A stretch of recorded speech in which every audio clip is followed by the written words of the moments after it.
एक बात बड़ी सुंदर लिखी है कि स्कंद पुराण में भी लिखी है कि आप जो व्रत करते हो, जो आप उपवास करते हो, जो आप नियम धारण करते हो, वो अहंकार को दूर पटक कर किया जाता है। अभिमान को बहुत दूर पटक दीजिए, बहुत दूर ले जाकर छोड़ दीजिए। जब अहंकार अभिमान आपका दूर ले जाकर छोड़ दोगे, अहंकार अभिमान आपका जब दूर चले जाएगा और उस अहंकार अभिमान को छोड़ने के बाद जब आप भगवत भक्ति में डूबोगे, तब एक आनंद दूसरा ही हमें प्राप्त हो जाएगा। कितना सुंदर लिखा रहता है, एकादशी का जब हम व्रत करते हैं तो शिव महापुराण की कथा में, व्रत शिव महापुराण की कथा जो हम श्रवण कर रहे हैं, स्कंद पुराण, पद्म पुराण, नारद पुराण, कुर्म पुराण, इन पुराणों में जब हम ग्रहण करते हैं, ज्ञात करते हैं, तो हमको मालूम पड़ता है कि व्रत करने से पहले, हमारे एक दिन पहले भी हमारा सोच, हमारी वृत्ति, हमारा मन, हमारी दृष्टता, हमारी चित्तवृत्ति जो भी है, हमारी दृष्टि जो भी है, वो शुद्ध होना चाहिए।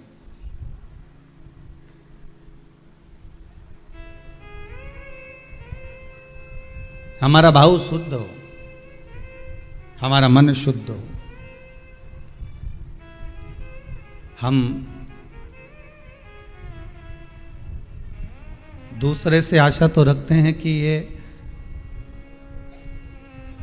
हमको प्रेम से बात करे, हम दूसरे से आशा रख रहे हैं कि हमसे प्रेम से बात करे, हम दूसरे से आशा रख रहे हैं कि ये हमारे से स्नेह से बोले, हमारे से मीठी वाणी का प्रयोग करे। पर पहले अपने भीतर झांक कर देखो कि आप उससे कैसी बात कर रहे हैं।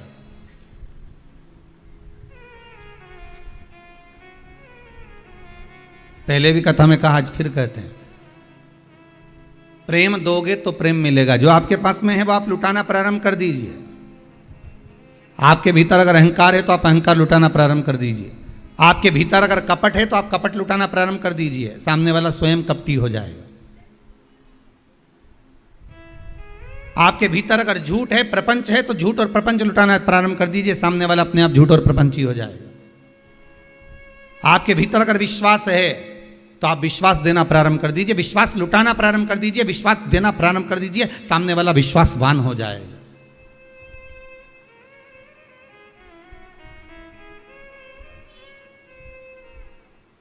सामने वाला स्वयं विश्वासवान हो जाएगा।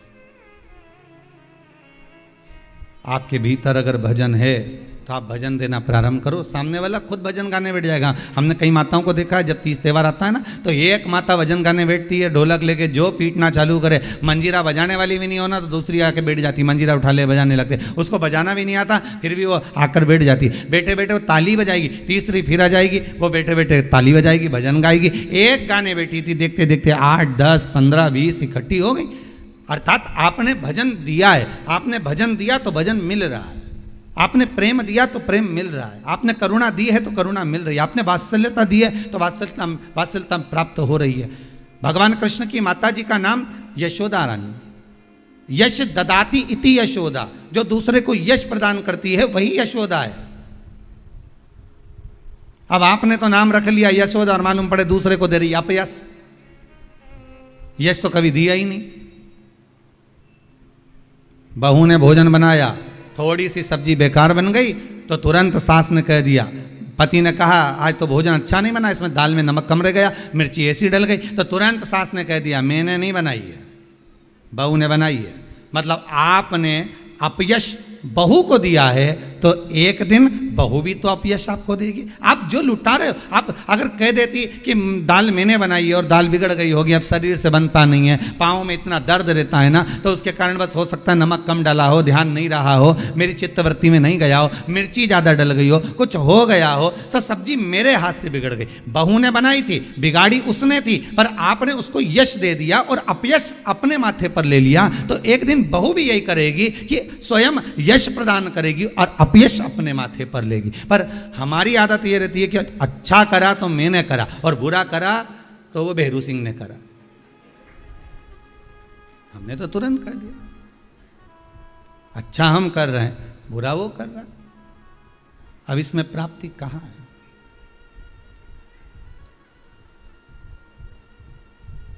इसमें सुख का भान कहां है? आप अच्छा देने का प्रयास करो तो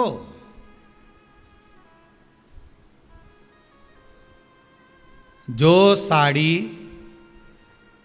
कोई नहीं पहने, ना बहू पहने, ना बेटी पहने, ना कोई पहने, जब वो साड़ी बहुत दिन की रखी रही और वो साड़ी कोई नहीं पहने, तब तुमने उठाकर उसको भागवत जी पे चढ़ा दी। और आशा क्या रख रही हो कि भागवत मैया ऐसी कृपा करजे हमारी झोली खुशी से भर दीजिए।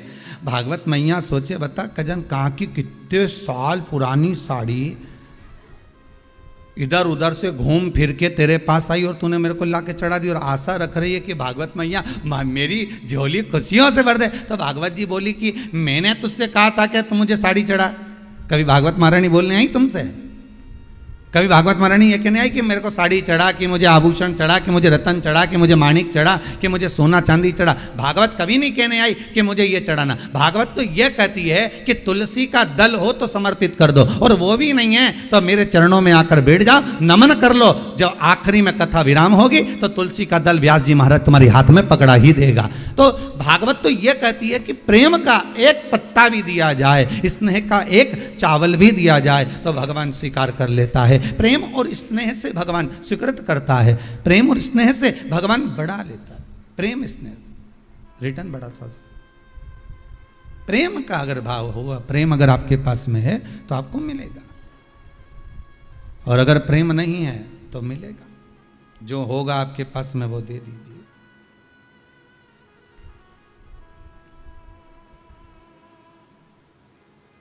और जब आप प्रेम लुटाने लगोगे, जब आप प्रेम देने लगोगे तो प्रेम मिलने लगेगा।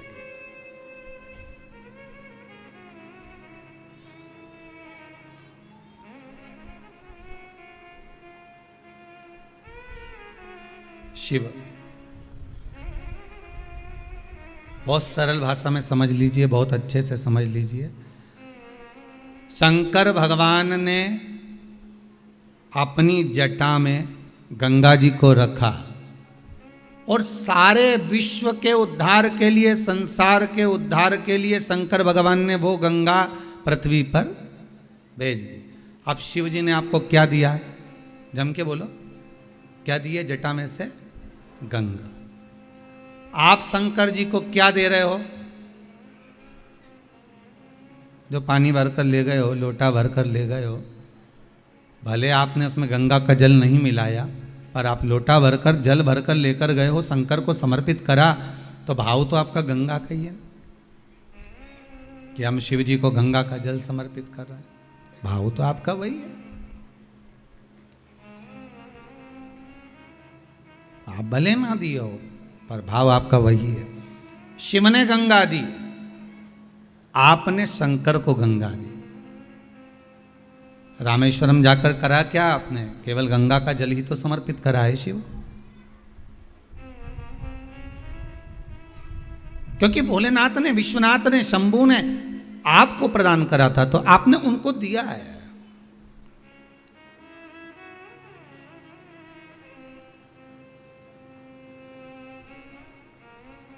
दूसरा, शिव ने आपको क्या दिया?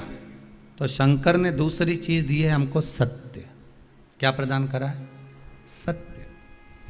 शिव महापुराण के अंतर्गत आता है कि भगवान ब्रह्मदेव ने बारंबार असत्य बोला, हर बार असत्य बोला, आखिरी में उनका सिर भगवान शंकर ने भैरव को प्रकट करा और उनका मस्तक कटवा दिया। जिस मुख से वो झूठ बोल रहे थे, असत्य बोल रहे थे, वो मस्तक काट दिया गया।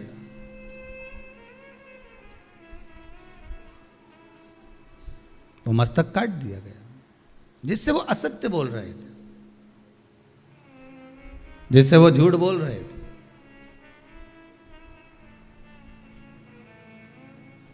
क्योंकि भगवान शंकर को अगर प्रिय है, मेरे देवाधिदेव महादेव को अगर कुछ प्रिय है तो वो सत्य प्रिय। सत्यम शिवम सुंदर। शंकर को सर्वाधिक प्रियता किसमें? सत्य में।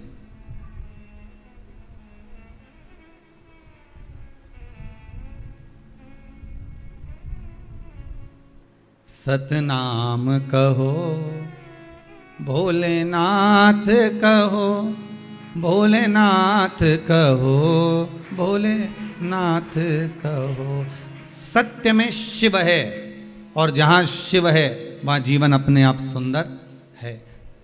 सत्य शिव ने दिया है। कब दिया? जब सती मैया राम जी की परीक्षा लेकर आई, और परीक्षा लेकर आने पर राम जी की परीक्षा लेकर जब भगवान शिव के पास पहुंची और शंकर भगवान ने पूछ लिया, क्यों सती तुम नीचे गई थी मृत्युलोक में, तो मृत्युलोक में जाने के बाद अपने राम जी जो घूम रहे थे उनकी परीक्षा ली, पर सती ने असत्य बोल दिया कि मैंने कोई परीक्षा नहीं ली। शंकर भगवान ने ध्यान लगा कर देखा कि सती मैया सीता जी का रूप रख कर गई हैं और राघव जी की परीक्षा ले रही हैं। तब शंकर भगवान का हृदय निचोड़ गया, शंकर भगवान का हृदय कचोट गया। शिव जी के नेत्रों से अश्रु का एक बूंद नीचे की ओर गिर गया। सती मां ने, माता सती ने शंकर भगवान के उसी अश्रु को अपने हस्त कमल में लिया। नाथ, ये अश्रु आपका है, सती आप इस अश्रु की हकदार नहीं हो।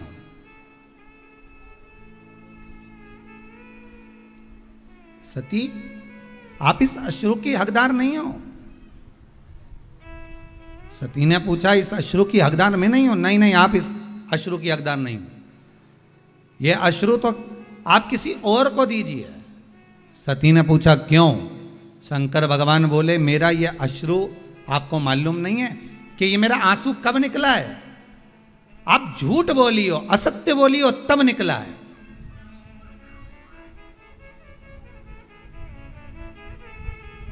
आपने असत्य कहा है, आपने झूठ कहा है, इसलिए मेरा अश्रु निकला है। सामने वाला व्यक्ति जब झूठ बोलता है, असत्य बोलता है, तो उसके सामने जिससे वो असत्य बोल रहा है, जिससे वो झूठ बोल रहा है, और उसको ये मालूम है कि सत्य नहीं है ये, तो उसके नेत्र से जो अश्रु निकलता है वही सत्य है, वही सत्य। शिव के नेत्र से जो निकला है वो सत्य है। सती मैया से कहा, इस अश्रु को आप नहीं रख सकती क्योंकि आपके पास में नहीं रह सकता, आप झूठ बोल दियो, आप असत्य बोल दियो।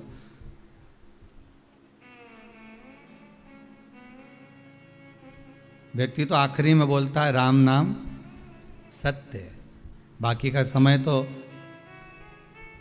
राम राम जपना, पराया माल अपना, मुख में राम बगल में चोरी। सत्य तो आखिरी में निकलता है, जब जीवात्मा चली जावे, जब ये आत्मा, ये जीव केवल शरीर पड़ा हुआ है और आत्मा निकल गई, तब लोगों ने जब उठा कर लेकर गए, तब कहा कि राम नाम सत्य है। इससे पहले सत्यता नजर नहीं आती। जब तक जिंदा रहता है ना, तो परिवार सत्य है, पत्नी सत्य है, कुटुंब सत्य है, मेरा घर परिवार, नाते रिश्ते, ये सब सत्य नजर आएंगे। और जैसे ही प्राण छूट गए, सब असत्य, बस राम नाम सत्य नजर आता, उसके सिवाय कुछ सत्य नहीं दिखता।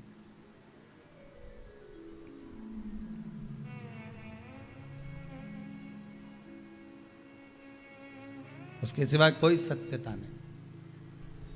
लो सती, ए सती, ये आपके हस्त कमल में जो अश्रु रखा है ना, ये अश्रु आप पहचान नहीं पा सकती कि अश्रु में सत्यता है।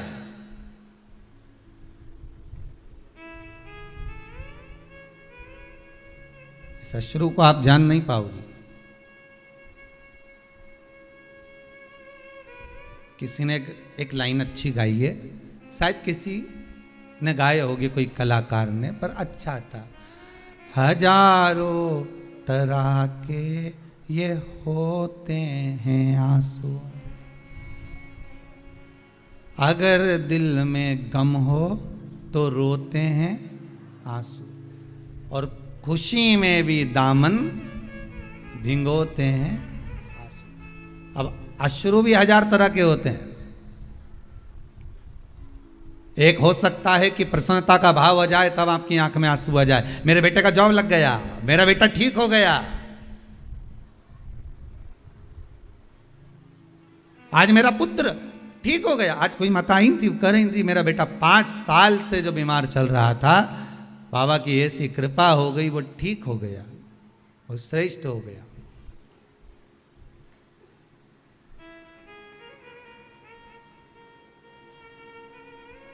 कहीं शंकर की दया हो।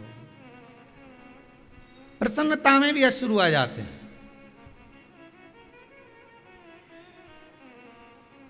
जिससे मिलने के लिए बहुत समय से तरस रहे हो, बहुत समय से जान रहे हो, अगर वही माता पिता कुटुंब कबीला जिससे स्नेहता है वो सम्मुख आ जाए तो भी आंसू आ जाते हैं।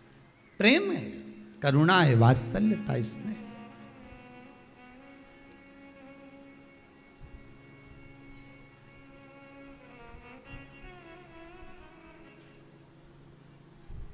ये वात्सल्यता है, यही प्रेम है। सती इस अश्रु का मोल तुम नहीं जान सकोगे। अश्रु वापिस दे दीजिए हमको। सती मैया कहती है मैं अश्रु वापिस नहीं कर सकती आपको, पर यह सत्य का अश्रु है, और सत्य का अश्रु इतनी देर तक कोई धारण नहीं कर सकता। सियोर वाला महाराज भले गला चिल्ला चिल्ला के बोल दे कि आप सत्य बोलो, सत्य बोलो, सत्य बोलो, पर तुम कथा में 3 घंटा सत्य बोल लोगे, बाकी की जगह पर तुम 2-4 घंटा सत्य बोल लोगे, पर फिर जैसे ही मोबाइल हाथ में आया, कानों पे लगाया, फिर झूठ चालू। क्या कर रही हो? बस घर के लिए निकल गई, और मालूम पड़े बैठी तो यहीं थी, और असत्य निकलना प्रारंभ हो गया। फिर वो असत्य प्रारंभ हो गया। सत्य को प्रमाण नहीं चाहिए साहब, पर असत्य को प्रमाण चाहिए।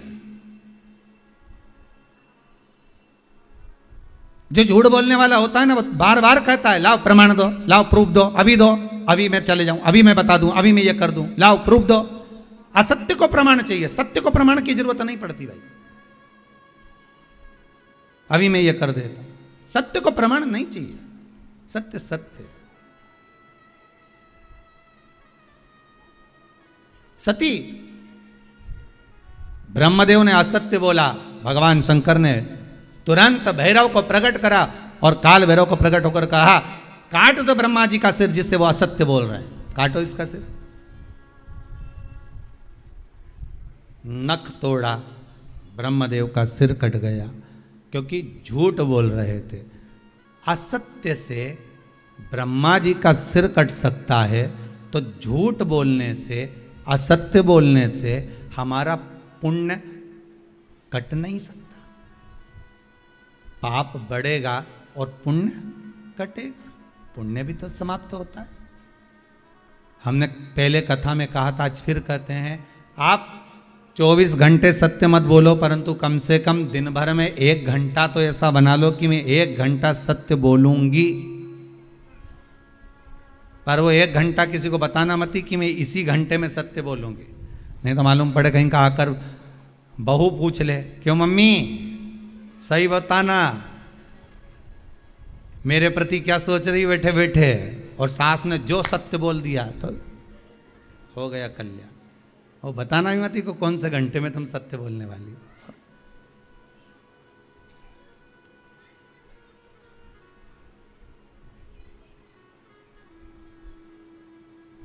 जैसे गीता पढ़ने का विषय है, हृदय में उतारने का विषय। गीता, श्रीमद् भगवत गीता पढ़ो, हृदय में उतारो, अपने बच्चों को पढ़ाओ। क्यों? क्योंकि आज अगर आपके बच्चे गीता को पढ़ लेंगे तो आपके बच्चों को अदालत में खड़े होकर गीता पर हाथ नहीं रखना पड़ेगा। गीता पढ़ने का विषय है, गीता हृदय में उतारने का विषय है। श्रीमद् भगवत गीता को अपनी चित्तवृत्ति में, अपने मन में अगर हमने उतार लिया तो हमारे घर के बच्चों को कभी अदालत में जाकर खड़े होकर गीता पर हाथ नहीं रखना पड़ेगा। अगर गीता का स्मरण करा है तो, श्रीमद् भगवत गीता का मनन चिंतन करा है तो।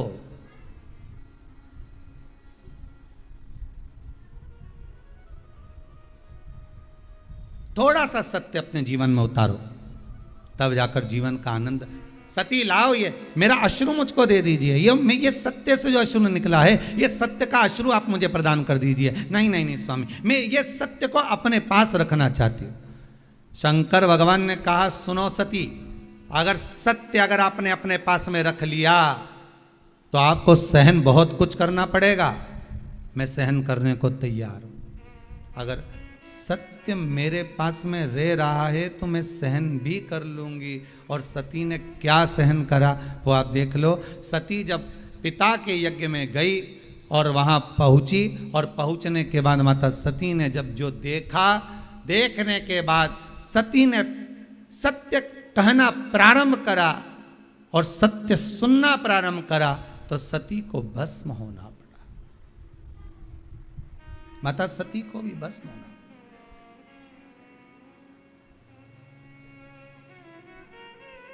बड़ा कठिन है महाराज।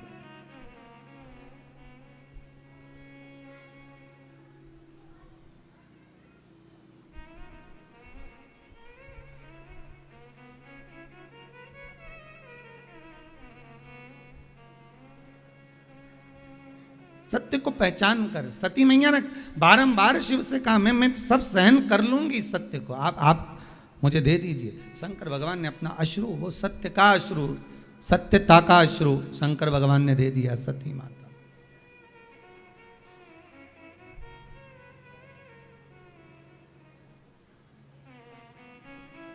और सत्य जब माता सती के हृदय चित्त में समाहित हो गया, सत्य जब माता सती के हृदय चित्त में विराजमान हो गया, तब फिर सती शिव के चरणारविंद का स्मरण कर कर अपने प्राणों को त्याग दी, भस्म हो गई। बस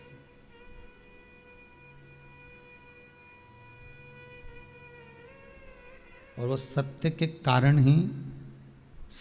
कारण ही मेरा शंकर, सती मैया हो, पार्वती मैया हो, जगत हो, संसार हो, सत्य के कारण ही मेरा शिव सबके हृदय में विराजमान है। हो एक भगवान देव अधिदेव महादेव से, एक माता पार्वती जी से अपना आस और अपना विश्वास इन दोनों पर रखिए। दोनों पर रखो। तुम जिन जिन से आस लगाकर बैठोगे, जब तुम्हारी आस टूटेगी तो दुख तुमको होगा। कितना आस लगाते हो? पहले मन में होता है कि भगवान ऐसी कृपा कर देना, बस बेटा बड़ा हो गया है, भगवान ऐसी कृपा कर देना कि मेरे बेटे की शादी हो जाएगी, और बेटे की शादी होगी, बहू आएगी तो मेरी सेवा करेगी। कितनी आस लगाई, बहू आएगी सेवा करेगी, बहू आएगी गरम भोजन देगी, बहू आएगी गरम रोटी देगी, बहू आएगी गरम गरम टिक्कड़ बना के खिलाएगी, बहू आएगी तो बड़ा पाव खिलाएगी। अब मालूम पड़े बहू आई तो भाव नहीं दे रही, तो पाव क्या खाक खिलाएगी?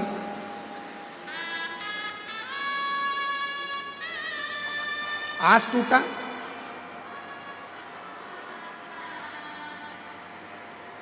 चोंगे की आवाज गड़बड़ हो रही है। आस टूटी, और आस टूटी तो दुख तुमको हुआ। आस टूटी, चोंगे की आवाज गड़बड़ हो रही है। बाहर जो है दूसरी जगह की आवाज है, ठीक है।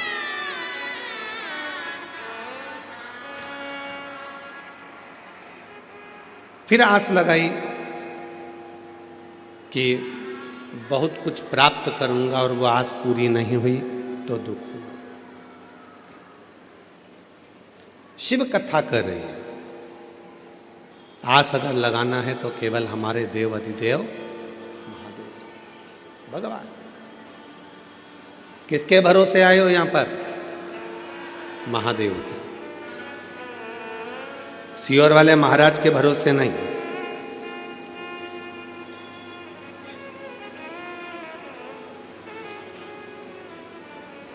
किसके भरोसे? देव अधिदेव महादेव के भरोसे। और हम तो बाबा के भरोसे चलते हैं, हम तो बाबा के भरोसे चलते हैं ये दुनिया वाले, जलते हैं ये दुनिया वाले, जलते हैं डमरू वाले के भरोसे, चलते हैं काशी वाले के भरोसे, चलते हैं सीहोर वाले के भरोसे, चलते हैं सीहोर वाले के भरोसे, चलते हैं हम तो बाबा के भरोसे, चलते हैं काशी वाले के भरोसे, चलते हैं। किसी दूसरे के भरोसे नहीं, किसी दूसरे के आश्रित होकर नहीं, अपने शिव के आश्रित होकर चल। मन की मुस्कान और चेहरे की मुस्कान दोनों बहुत जरूरी है, बहुत जरूरी। आज के समय में अगर परिवार टूट रहा है तो उसका केवल एक कारण है कि हमारे परिवार में चेहरे की मुस्कुराहट चली गई है।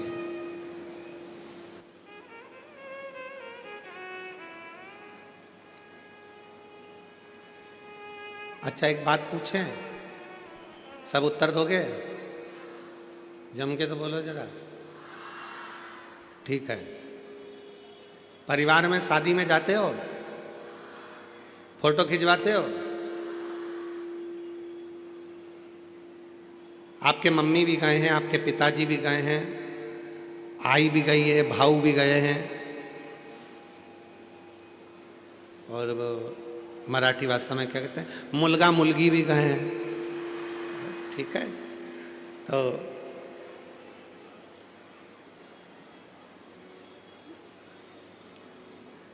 गुजराती भाषा में कहते हैं डिकरा डिकरी भी गए। ठीक है, तो सब गए, बहुएं भी गई है, बच्चे भी गए हैं, पिता माता पत्नी पति सब गए, पोता पोती सब गए।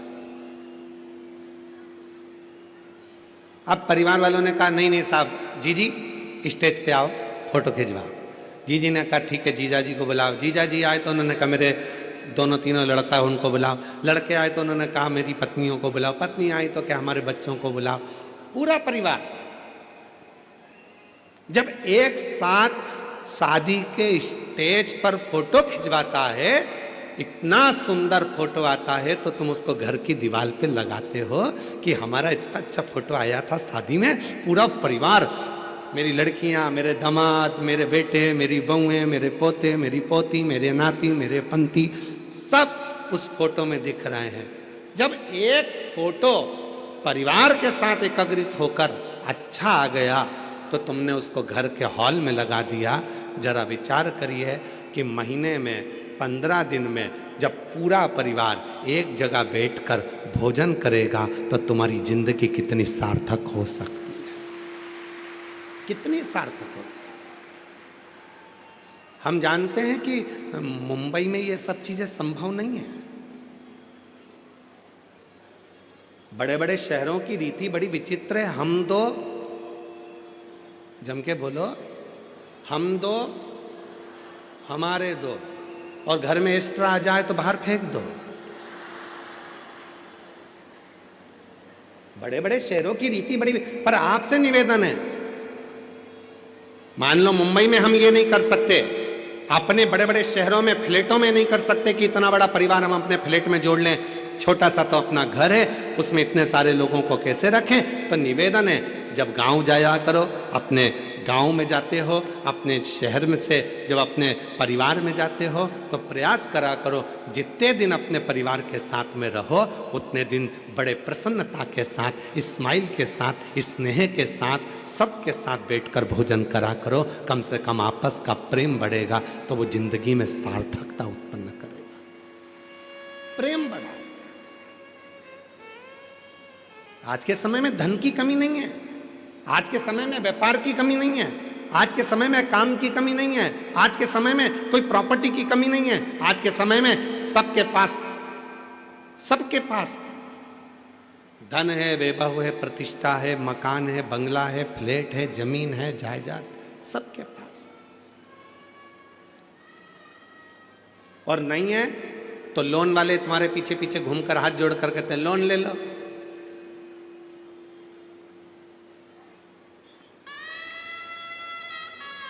लोन ले लो, लोन से फ्लैट ले लो। नहीं, ले लो मना नहीं है, परंतु लोन जमा करते करते वो फ्लैट के चक्कर में एक दिन लेट गए तो क्या मतलब का फ्लैट लेना। जब ले कब ले, जब कर्जा कर कर नहीं, जिस दिन मेरा भोले बाबा अपना भंडार तुम्हारे ऊपर लुटा दे, उस दिन तुम्हें जो खरीदना है खरीदो, पर कर्जा कर कर नहीं। हृदय के साथ जैसे रह रहे हो अपनी जिंदगी को खुश रहने का प्रयास करो, प्रसन्नता।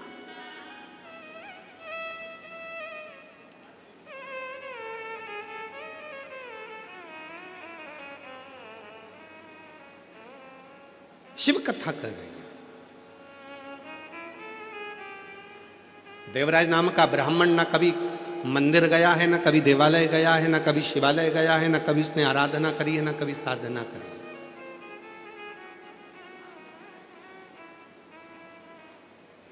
कभी कभी जिंदगी का ऐसा संशय उत्पन्न हो जाता है, उस संशय में हम घिरते चले जाते हैं।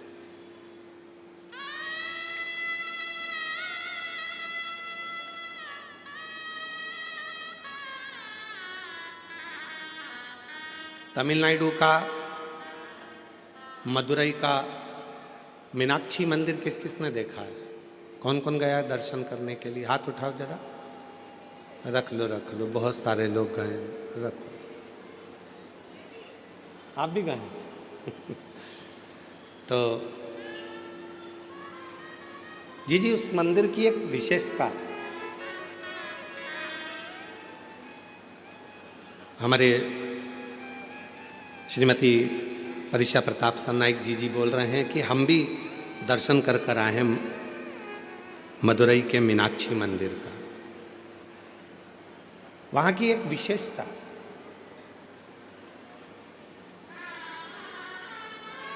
कभी आप लोगों ने ज्ञात करा कि उस मंदिर का निर्माण कैसे हो गया? कैसे मीनाक्षी देवी कौन है आखिर?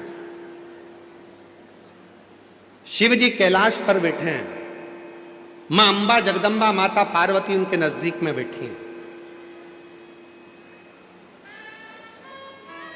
शिव महापुराण की विद्येश्वर संहिता कहती है, जब शिव जी की साक्षी में कोई पहुंचता है, भगवान शंकर के मंदिर में कोई पहुंचता है, शिवलिंग के सामने कोई पहुंचता है, शिव महापुराण की कथा में कोई पहुंचता है, शंकर के भजन में कोई पहुंचता है, शिव स्मरण में कोई पहुंचता है, उसके मन में जो कामना आती है वो कामना पूरी होती ही है, पूरी। इसका प्रमाण स्वयं शिव जी की कथा कर रही है।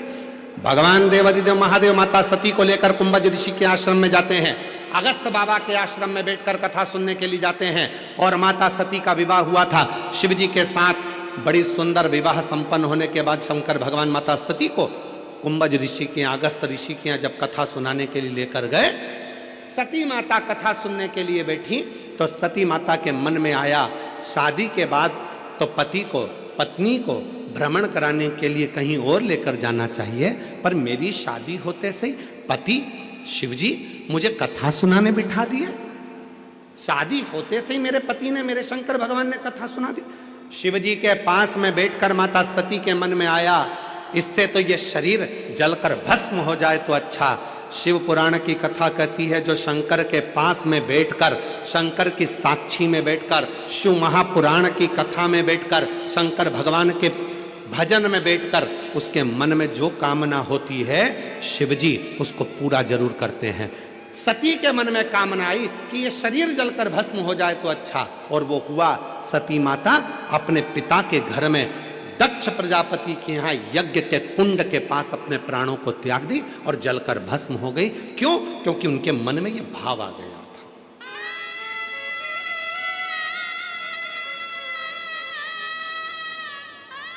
इसलिए मेरी मुंबई की जीजियों और मेरे मुंबई के जीजाओं, मेरी बेटियों बेटाओं, मेरे बुजुर्ग माँ बाप, एक बात का स्मरण अपने अंदर रखना, यदि कथा सुनने के लिए बैठे हो तो तुम जो अपने लिए अच्छा चाहते हो वो परमात्मा से मांगना, दूसरे की बुराई मत करना। भीतर से यह मत सोचना कि ये पड़ोसन ने मुझे बैठने की जगह नहीं दी, इसको तो कोनी मार के जाऊंगी। विचार नहीं करना, विचार ना करना। वायलेंटरों ने रोक दिया आपको, कार्यकर्ताओं ने रोक दिया, यहां से मत जा वहां से मत जा, और मालूम पड़े सिर पे पल्लू लेके मन में सोच लिया बाद में देखूंगी तुझे, रुक जा बाद में। और मन में अब तुम 5 दिन तो कथा के मिले, केवल 5 दिन कथा के मिले।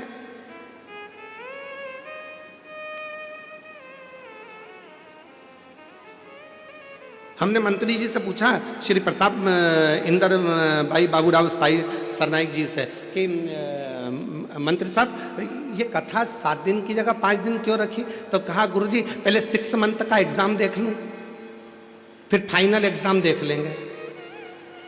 तो पहले हमारे जो श्रोता हैं मीरा रोड के, मीरा भयंदर के, ये लोग भगवान शिव की भक्ति में कैसे डूबते हैं, इनका कैसा भजन रहता है, इनका कैसा स्मरण रहता है।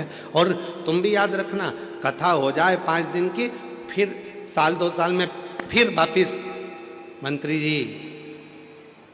जी 7 दिन, मंत्री जी 7 दिन, 5 दिन में पेट नहीं भराया, 7 दिन, फिर चालू हो गया।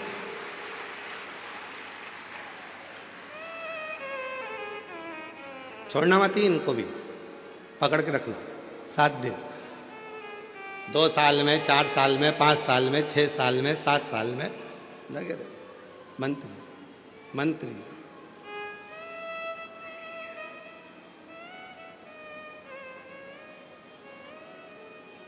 शिव कथा में बैठकर वही विचार लेकर आना जो तुमको तुम्हारे लिए चाहिए।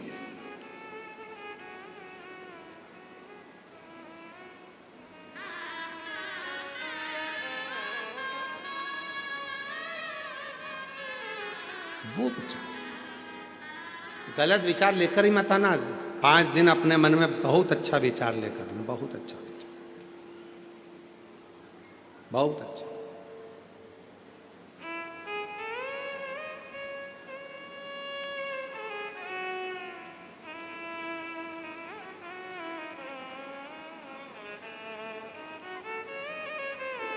पार्वती जी बैठी थी शिव जी के पास में। पार्वती जी ने शंकर जी के विग्रह को देखा तो उनके 3 नेत्र हैं, हाथ में त्रिशूल है, मस्तक पर त्रिपुंड है, त्रिलोकी का नाथ, त्रिकालदर्शी, त्रिपुंडधारी, त्रिशूलधारी, त्रिनेत्रधारी शिवजी को देखकर पार्वती जी पास में बैठकर विचार कर रही थी कि शिवजी के 3 नेत्र हैं, शिवजी के पास त्रिपुंड है, शिवजी के पास त्रिशूल है, लोग इनको त्रिकालदर्शी कहते हैं, लोग इनको त्रिलोकी का नाथ कहते हैं। 3 पत्ती की बेलपत्र शिव को प्रिय है, त्रिशूल शिव को प्रिय है, त्रिपुंड शिव को प्रिय है।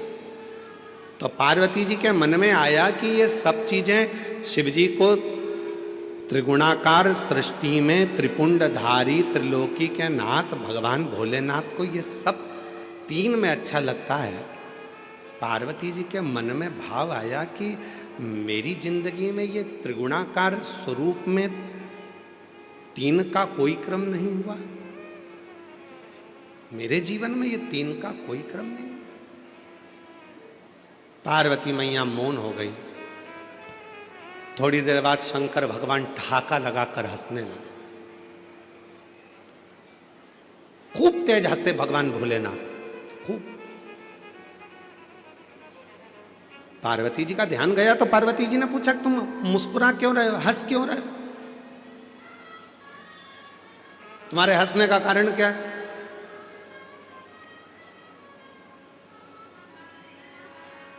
जब पति अचानक मोबाइल चलाते चलाते चलाते चलाते हंसने लगे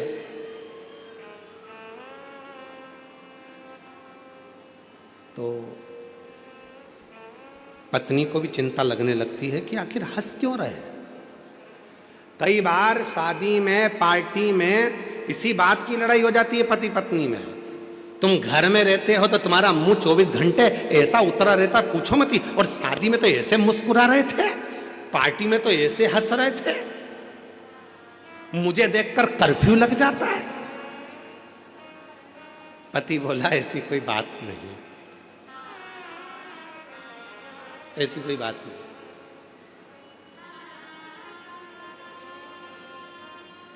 पत्नी बोली मैं सब समझती हूं तुम्हारे को, 30 साल 40 साल तुम्हारे साथ में हो गए, 65 साल तुम्हारे साथ में हो गए, तुम्हें समझी नहीं क्या? मैं अभी तक सब समझती हूं। तुम यह मत सोचना कि मैं तुम्हें समझती नहीं।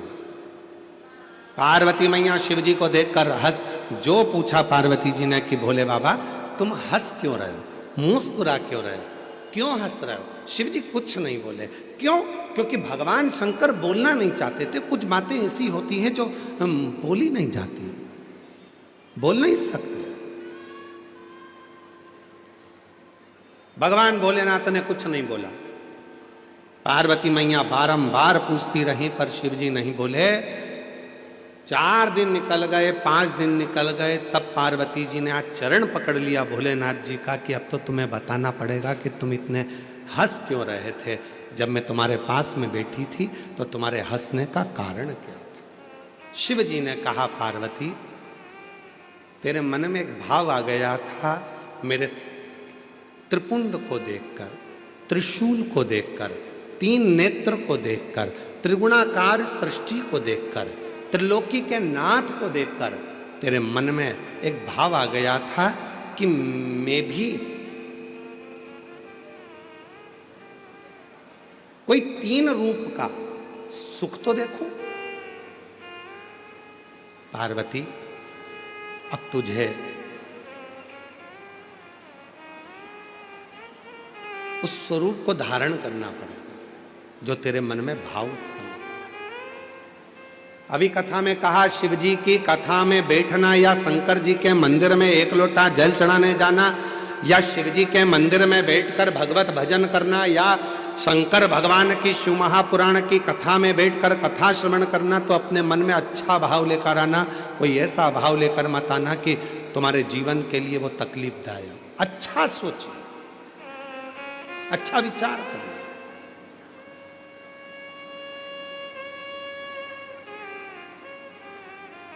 महाराज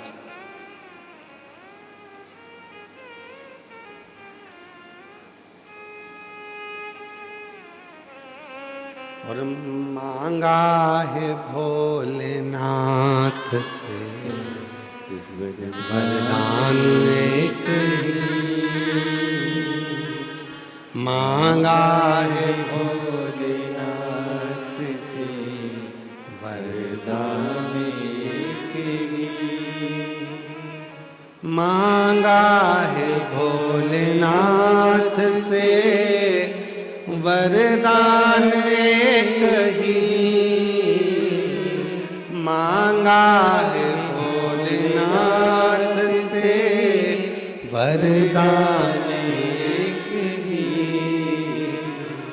तेरी कृपा बनी रहे जब तक है जिंदगी, तेरी कृपा बनी रहे जब तक है जिंदगी। आप भी बोलो, मांगा है भोलेनाथ से वरदान एक ही। और तुम तो चुप हो, इनकी आवाज मुझे आना चाहिए। बोलो बोलो, मांगा वरदान। देखो सबको बोलना, अड़ोसन, हमारे यहाँ कहते सीधे हाथ वाली को अड़ोसन, उल्टे हाथ वाली को पड़ोसन, पीछे वाली को धड़ोसन। इसलिए निवेदन, अड़ोसन, पड़ोसन, धड़ोसन सब बोलो। मांगा है वरदान एक ही,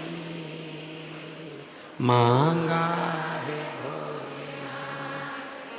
बहुत बढ़िया। तेरी कृपा बनी रहे जब तक है जिंदगी, तेरी कृपा जब तक है जिंदगी, मांगा है भोलेनाथ से वरदान। बहुत जोरदार। नजर उतरवा लेना घर जाके अच्छे से हो। बहुत जोरदार गाए हो आप लोग साथ में, बहुत बढ़िया। अब सिद्ध हो गया कि तुम मीरा भयंदर में रहते हो। अब सिद्ध हुआ है, क्योंकि हमारी मीरा माँ मीराबाई जब गाती थी तो भगवान द्वारका नाथ प्रसन्न हो जाते थे, और मीरा भयंदर वाले जब गाते हैं तो भोलेनाथ प्रसन्न हो जाते हैं, शिव प्रसन्न है। अब लग गया कि मेरा भोले बाबा अपने मीरा भयंदर में आ गया।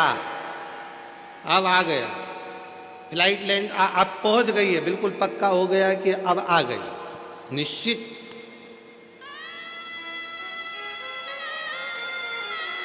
हार हार महादेव है। अब समझ में आ गया। तो यहां जो मन में सोचोगे, जो विचार लाओगे, जो सोच लाओगे, जो दृष्टि बनाओगे, जो भाव बनाओगे, वही भाव तुम्हारे यहां होगा। गलत सोचोगे तो गलत पाओगे। जितनी देर कथा में बैठो उतनी देर विचार करना, अच्छे अच्छे विचार लेकर आना। भगवान कथा सुन रही हूं, मेरे बेटे का ये जॉब लग जाए, भगवान मेरे ऐसी कृपा हो जाए, बाबा ऐसी करुणा कर देना। कुछ बुरा मत सोचना। बुरा हुआ है, एक कथा हमने पहले कही, आज फिर कहते हैं। एक सेठ सेठानी अपने पोते को लेके मंदिर में जल चढ़ाने के लिए चले गए। पोते को लेके मंदिर में से लोटा उठा लिया। लोटा था एक, चढ़ाने वाले थे जल 3। पत्नी के मैं चढ़ाऊंगी, पति के मैं चढ़ाऊंगा, पोता के मैं चढ़ाऊंगा। शंकर जी के ऊपर भरा भराया लोटा शिवलिंग पे गिर गया। जैसे ही शिवलिंग पे लोटा गिरा, पार्वती जी ने कैलाश पर शंकर जी के माथे पर गुम्मा देखा। इधर थोड़ा सा उठा हुआ स्थान। पार्वती जी ने शिव जी से पूछा, भोले बाबा आज जिंदगी में पहली बार तुम्हारे चेहरे पर ये पर्वत देखा है। शंकर भगवान बोले, मेरे भगत ने दिया है। पार्वती जी बोली, उनको कुछ दिया हो, नहीं तो दूसरा फिर दे देंगे, देना जरूरी है, जाओ जल्दी। शंकर भगवान बोले, पार्वती मैं जाऊं? हाँ। शिव जी ने कहा, अब भी जाता हूं। पार्वती जी के सामने शंकर भगवान प्रकट हो गए, उन तीनों के सामने, सेठ सेठानी पोते के सामने। मांग तुम्हें क्या चाहिए? इतने में पत्नी बोली, पहले मैं मांगूंगी। पति बोला मैं मांगूंगा। पोता बोला मैं मांगूंगा। इतने में शंकर भगवान बोले, लेडी फर्स्ट। पहले तो बुजुर्ग सी दादी बोली, बाबा मैं तुमसे क्या मांगू? पहले तो ये बताओ कि तुम आज तक प्रकट नहीं हुए,